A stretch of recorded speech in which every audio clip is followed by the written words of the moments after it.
Now, before we get to the running, I did just want to very quickly mention that today is a special day, as it's Pie Day. That's right, it's a celebration of pies. Now, my favourite pie would probably be an apple pie, perhaps with a nice bit of cinnamon, maybe some blackcurrants, a really nice crust on top.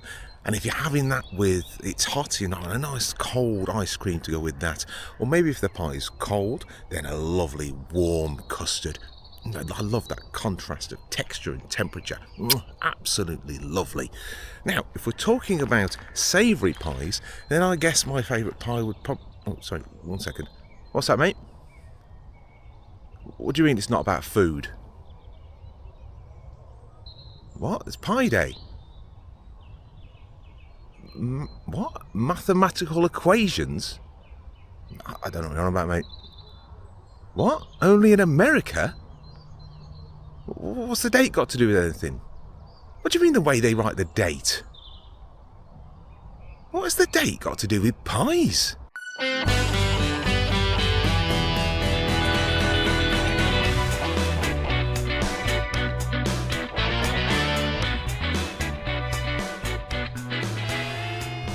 And it's a fabulous morning from me on March the 14th, 2026.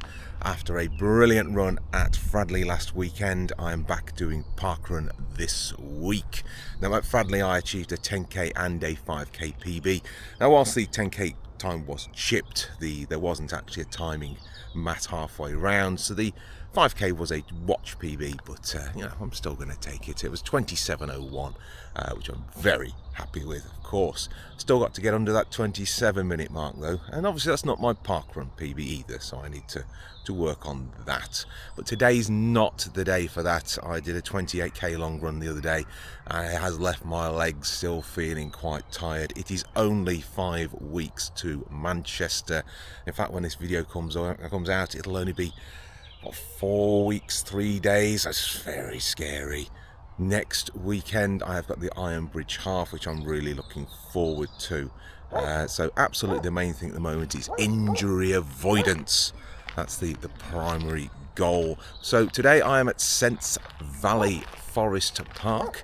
I've done this one once before, about a year ago, and I seem to remember I really struggled here for some reason. It's a lovely run.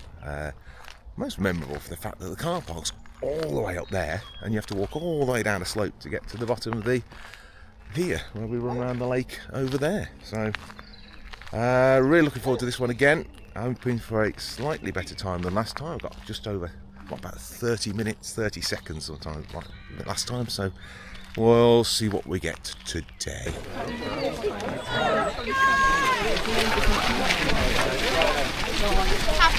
Thank you.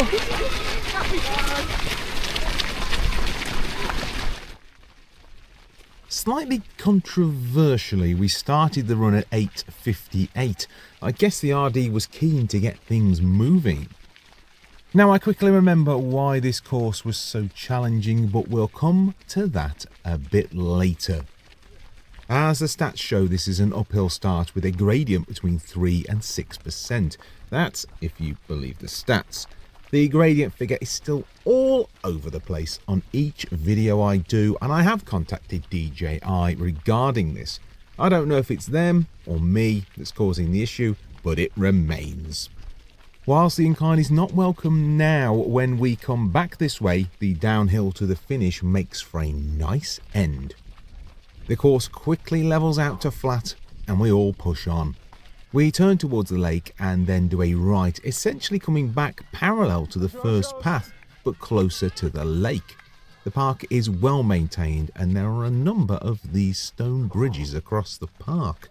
Quite a few actually. Perhaps we should keep track of the number of these bridges. I'm kind of glad I was not in first place, as I did feel a little lost around 3k, but I just had to put my trust in the marshals that I and everyone else were going in the right direction. To be fair, the only time I'd need to worry about being in first place is if I was the only runner that turned up. We see the waving marshal a few times during this course, as we pass him twice on each lap. As we enter another slight incline, I'm already thinking this is hard work today. Kilometre 1 is 5:21. Another runner with a camera passes me and there's a brief moment of selfie stick envy. I think that's the Insta360, which I believe to be a bit lighter than my camera, though the battery life is considerably shorter. He's also running quite a bit quicker than I am. We go across another of the stone bridges and we are on our way back towards the Waving Marshal. My pace is okay-ish here. Yet another stone bridge. Well, I did say there were quite a few, which does contribute to that slightly lost feeling I soon get. We pass Waving Marshal for the second time, though he's not actually waving right now, and he warns that the leader will soon be coming through on the right, and indeed he is correct, and as we hit 2 kilometres ourselves, first place flies past in the other direction.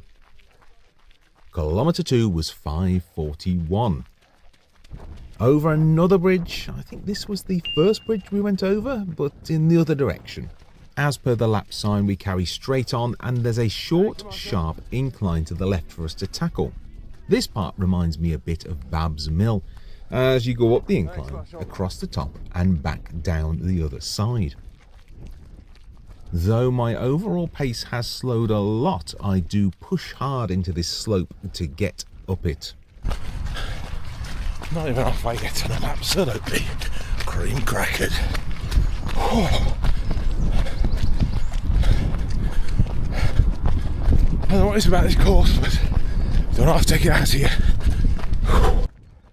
We come back down the other side and we are onto the path next to the lake that we took near the start of the run. Is this confusing yet?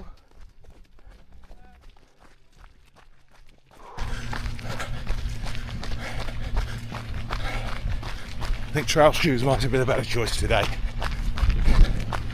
Of course, I'd have to actually own some trail shoes to be able to run in them. So therein is a problem. Over this bridge for the third time and we are approaching the end of kilometre 3. My pace has dropped considerably and kilometre 3 is a somewhat depressing 5:57. We pass Waving Marshal for the third time. It's lovely and smooth. I've never seen it so smooth.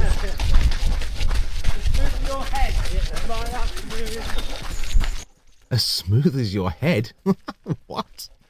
Right, I said I remembered early on why this course was so challenging, and yes, there are some inclines, but it is the ground that is the problem.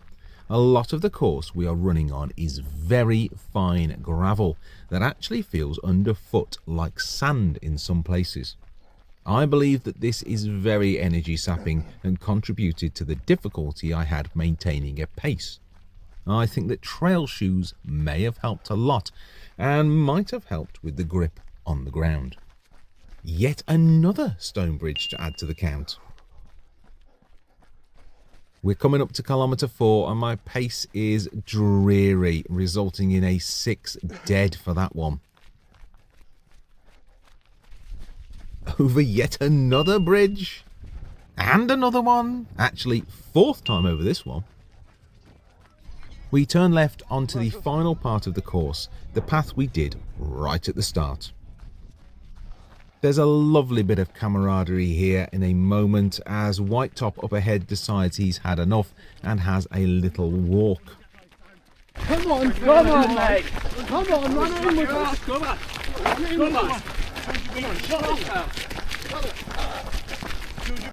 This is part of what makes the running community so great. There's only 200 metres to go, but when you're exhausted, it can seem much further than it really is.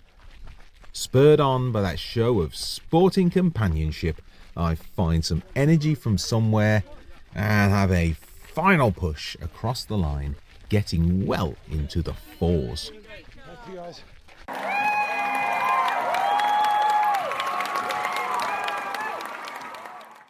Well, I have to say that was as tough as I remember it. I think it's got to be a combination of the the ground is very sand-like gravel. There's a few little hills, obviously that one halfway around.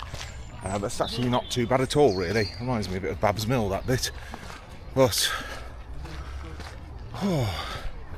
big hill. You have to walk back up to the car park. There is a car park down the bottom as well. I always forget that, but yeah, a bit of a walk back up. It's not going to hurt anyone. So, right, time for a pie. No, not really. Time for breakfast.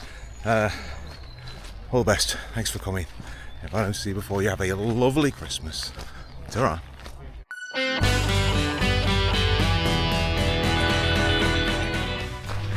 Definitely not a day for pies.